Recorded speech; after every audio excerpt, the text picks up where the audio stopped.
Hello, and welcome to another installment of the Daily Collection. That isn't daily, keep that in mind. Today, we are going to focus on a classic arcade staple. This is one of the OG, original coin-operated machines that really kind of launched the video game boom of the 1980s. It did come out in '79, but it was right at the beginning of the boom.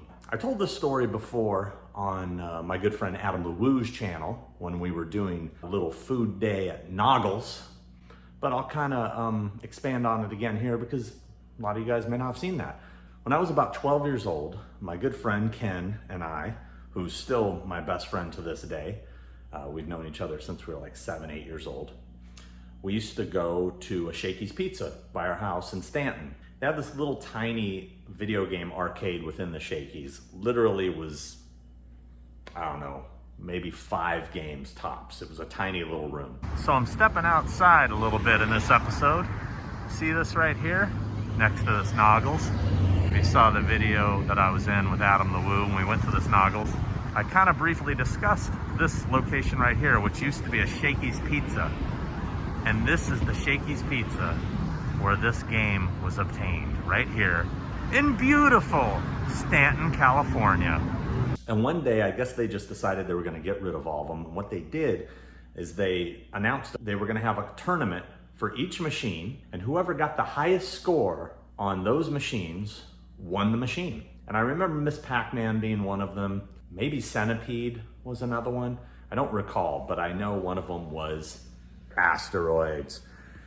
We joined the tournament and I didn't do that great, but my best friend Ken won the Asteroids machine. And it's this machine you see right here. Check it out. You can see those are the original graphics on the side, and it's in great condition. I did replace this here. Those graphics I replaced myself, but everything else is original. If you can read that, it says Ken still has first place. That bastard still has first place. I still can't beat him. He used to be really good. I mean, that score ain't nothing. He used to be able to turn the machine over. If you know what that is, that means he got to 1,000,000 and then the point started again. He was that good. I've never been able to do that. So that's the machine. He won it, took it home. It was in his bedroom through high school. And then I think it just stopped working, and he put it in his mom's garage, and it sat there over a decade. I think about the early 2000s, I really got into collecting old arcade machines. Although I got my first pinball machine in '94, but I started collecting machines and tried to put together my own little arcade, which I dubbed the Clarkade. I said, hey, you still got that Asteroids machine in your mom's garage? And he said, yeah. And I said, well, you ever gonna do anything with it? And he said, wasn't really planning on it. I said, well, give it to me or sell it to me.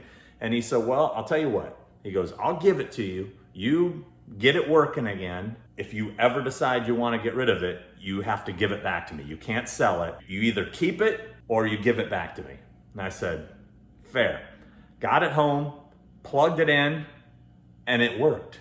Maybe there was just a loose wire or something, but it's worked ever since. He had it in his mom's garage for over a decade, thinking it was broken when it was probably just a loose wire.